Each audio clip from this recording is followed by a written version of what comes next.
Hi అండి. అందరు ఎలా ఉన్నారు? బాగున్నారా? నేనైతే చాలా బాగున్నానండి. ఏం చేస్తున్నారు? డిఎస్సికి మంచిగా ప్రిపేర్ అవుతున్నారుగా? మీ ప్రిపరేషన్ని కంటిన్యూ చేస్తూనే ఉండండి. ఎక్కడ స్టాప్ మాత్రం చేయకండి. ఓకేనా? కొంతమంది ఏంటంటే నోటిఫికేషన్ ఇచ్చారు కదా, అప్పుడు చూద్దాంలే, ఈ మధ్యలో ఎన్నో జరుగుతూ ఉంటాయి, జరిగినప్పుడు చూద్దాంలే అని కొంతమంది ఏంటంటే లైట్ తీసుకుంటూ ఉంటారు. మీరు మాత్రం అలా లైట్ మాత్రం తీసుకోకండి. మీరు మీ ప్రిపరేషన్ మాత్రం ఎట్టి పరిస్థితుల్లో స్టాప్ చేయొద్దు, కంటిన్యూ చేస్తూనే ఉండండి.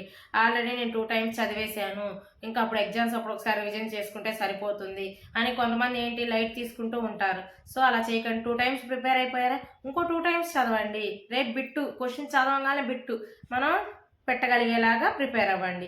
అంతేగాని మీరు స్టాప్ చేస్తారనుకో, మళ్ళీ రేపు ఎగ్జామ్ సడన్గా పెట్టినప్పుడు ఒకేసారి మనం మళ్ళీ చదవాలి అంటే కొంచెం కష్టం. కాబట్టి ప్రిపరేషన్ అనేది స్టాప్ చేయకుండా ఫ్లోలో వెళ్తూ ఉందనుకోండి, ఖచ్చితంగా రేపు మనకి ఇదే కష్టం, ఈ ప్రిపరేషనే మనకి బాగా యూజ్ అవుతుంది. ఓకేనా? ఈరోజు వీడియో ఏంటంటే, ఒక సిస్టర్ నాకు కామెంట్ పెట్టారు.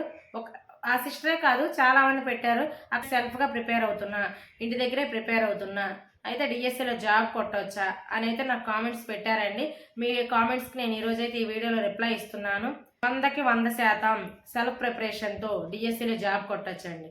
ఎందుకంటే కోచింగ్లో ఉన్నామా, ఇంటి దగ్గర ప్రిపేర్ అవుతున్నామా అన్నది విషయం కాదండి. అది మనం ప్రిపరేషన్ ఎలా చేస్తున్నాం, ఎంతవరకు మనం చదివింది రేపు ఎగ్జామ్లో ఎంతవరకు యూజ్ అవుతుంది, ఎన్ని బిట్స్ పెట్టగలుగుతున్నాము ఏంటి అనే దాని మీద మాత్రమే ఆధారపడి ఉంటుంది. అంతేగాని కొంతమంది ఏమనుకుంటారు, అమ్మో మా ఫ్రెండ్స్ వాళ్ళందరూ 1 ఇయర్ నుంచి కోచింగ్లోనే ఉంటున్నారు, వాళ్ళకి ఖచ్చితంగా జాబ్ వచ్చేస్తుంది, నేనేమో ఇంటి దగ్గరే ప్రిపేర్ అవుతున్నాను, నాకేం ఆ టెక్నిక్స్ ఏం తెలియదు, నాకేం జాబ్ రాదు అని కొంతమంది ఇలా డైనమోలో ఉంటారు. మీరు అనుకునేదంతా ఒక అపోహ మాత్రమే అండి. సంవత్సరాలు కోచింగ్లో ఉన్నంత మాత్రాన ఉద్యోగం ఏమీ రాదు, అలా అని ఇంటి దగ్గర కూర్చున్న వాళ్ళకి ఉద్యోగం రాకుండా ఉండదు. ఓకేనా? ఏదైనా మన ప్రిపరేషన్ మీదే ఆధారపడి ఉంటుంది. నాకు తెలిసిన వాళ్ళు ఉన్నారు, మా సారు నాతో పాటే, నేను ఏ స్కూల్లో అయితే ఇప్పుడు జాయిన్ అయ్యాను అదే స్కూల్లో నాతో పాటు ఒక సార్ జాయిన్ అయ్యారనమాట. ఆ సార్ నాన్ లోకల్లో జాబ్ కొట్టారండి. సార్ది నెల్లూరు డిస్టిక్, అయితే గుంటూరు డిస్టిక్కి గుంటూరు డిస్టిక్ ఎగ్జామ్ రాసి నాన్ లోకల్ కింద జాబ్లో సెలెక్ట్ అయ్యి ఈరోజు నాతో పాటు మా స్కూల్లో వర్క్ చేస్తున్నారు సారు. ఆ సారు 5th ర్యాంక్ అండి, నాకంటే ఎక్కువ మాకు సార్కి 5th ర్యాంకు సారు, నాది ఎక్కడో 56 ర్యాంకు. ఓకేనా? సార్ మళ్ళా కోచింగే తీసుకోవాలి, ఓన్లీ ఇంటి దగ్గరే సెల్ఫ్ ప్రిపరేషన్తోనే డిస్టిక్ 5th ర్యాంక్ సాధించారండి. సో టాప్ మోస్ట్లో ఉన్నారు. సో చూడండి, మరి నేను కోచింగ్ తీసుకున్నాను ఒక 3 మంత్స్ అంతే.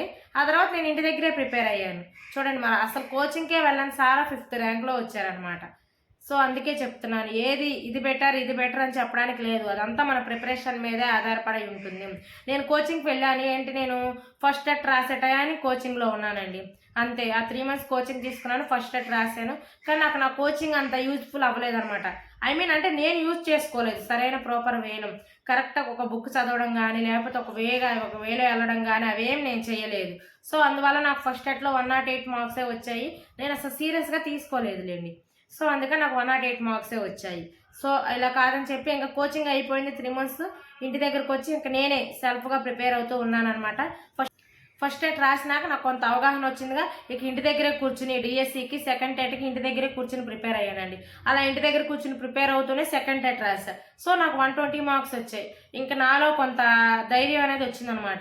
ఓకే, నేను మొన్నటిదాకా ప్రిపేర్ అయింది కరెక్ట్ వే కాదు, ఇదే కరెక్ట్ వే అని ఇక అలానే కంటిన్యూగా టెక్స్ట్ బుక్ చదవడం, ఒక ప్రాపర్ వేగా వెళ్ళడం అనేది జరిగింది. అలా వెళ్తే నేను డిఎస్సి రాశాను. డిఎస్సిలో మంచి మార్క్స్ వచ్చాయి నాకు. జాబ్లో సెలెక్ట్ అయ్యి ఈరోజు జాబ్ చేస్తున్నాను అనమాట. సో చూడండి, ఏదైనా మనం చేసే విధానాన్ని బట్టే ఉంటుంది. నాకు కోచింగ్ కంటే కూడా నేను ఇంటి దగ్గర ప్రిపేర్ అయ్యిందే నాకు బాగా యూజ్ అయ్యింది. సో అందుకని ఇంటి దగ్గర ఎవరైతే ప్రిపేర్ అవుతున్నారో మీరేం కంగారు పడకండి, మీరు ఒకటే చెయ్యండి, కరెక్ట్ వేలో ప్రాపర్గా చదువుకోండి, ఖచ్చితంగా జాబ్ అనేది వస్తుంది. ఓకేనా? కోచింగ్కి వెళ్తే యూజ్ ఉండదా అని కొంతమంది అంటారు. యూజ్ ఉంటుందండి, కోచింగ్కి వెళ్తే యూజ్ ఉండకుండా ఎందుకు ఉంటుంది, అక్కడ చెప్తారు కదా, వాళ్ళు చెప్పిన దాన్ని మనం వాళ్ళు ఎలా చెప్తారు దాన్ని ఇంకొంత మనం మెరుగుపరచుకోవడానికి అవకాశం ఉంటుంది. కానీ కొంతమంది కోచింగ్కి వెళ్ళే సిచ్యువేషన్ ఉండదు, వాళ్ళ కోసం నేను చెప్తున్నాను. మీరు కోచింగ్కి వెళ్ళలేదని మాత్రం అస్సలు బాధపడొద్దు. ఎగ్జామ్ ఇంటి దగ్గరే ప్రిపేర్ అవ్వండి, కాకపోతే ఎగ్జామ్స్ రాస్తూ ఉండండి. ఇంటి దగ్గర ప్రిపేర్ అయ్యే వాళ్ళందరికీ నేను ఒక్కటే చెప్తానండి, మీరు డే బై డే అన్న ఎగ్జామ్స్ రాస్తూ ఉండండి. అప్పుడే మీకు క్వశ్చన్ ఎలా అడుగుతున్నారు ఏంటి అనేది తెలుస్తుంది. ఓన్లీ ఎగ్జామ్ ద్వారానే మనం మన జ్ఞానాన్ని మెరుగుపరుచుకోగలుగుతాము. ఓకేనా? మనం ఎంతవరకు చదువుకున్నాం ఏంటి అనేది ఎలా తెలుస్తుందంటే ఎగ్జామ్స్ రాస్తూనే ఉండాలి. నేనైతే కోచింగ్ తీసుకున్నాక ఇంటి దగ్గరే ప్రిపేర్ అవుతున్నాను కదా, కానీ ఎగ్జామ్స్ మాత్రం మస్ట్ అండ్ షుడ్గా అటెండ్ అవుతూనే ఉండేదాన్ని. ఫోన్లో రాస్తూనే ఉండేదాన్ని. అలాగే కోచింగ్ సెంటర్లో వాళ్ళు కూడా రోజు మార్చి రోజు day by day after day exams conduct చేస్తూ ఉండేవాళ్ళు అనమాట. సో నేను ఆ ఎగ్జామ్స్కి కూడా వెళ్తూనే ఉండేదాన్ని.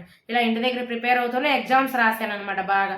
సో అవి నాకు బాగా యూజ్ అయ్యింది. ఎగ్జామ్స్ రాయడం వల్ల ఓహో ఈ టాపిక్లోంచి ఇలానే కాదు, ఆ విధంగా కూడా బిట్ వస్తుంది, అలా అలా అని నన్ను నేను కొంత మెరుగుపరుచుకోవడం జరిగింది. అలా మెరుగుపరుచుకుని నా చదువు నేను ఇంప్రూవ్మెంట్ చేసుకుని నా ప్రిపరేషన్ని నేను కరెక్ట్ వేలో చేసి ఈరోజు నేను సక్సెస్ఫుల్ అయ్యాను అనమాట. సో మీరు కూడా అదే చెయ్యండి, కరెక్ట్ వేలో ప్రిపేర్ అవ్వండి ఇంటి దగ్గర ప్రిపేర్ అవుతూ. ఎందుకంటే ఇంటి దగ్గర మనకి చాలా రకాలుగా వాతావరణం అనేది ఉంటుంది. ఓకేనా? కొన్నిసార్లు పాజిటివ్గా ఉండొచ్చు, కొన్నిసార్లు నెగిటివ్గా ఉండొచ్చు.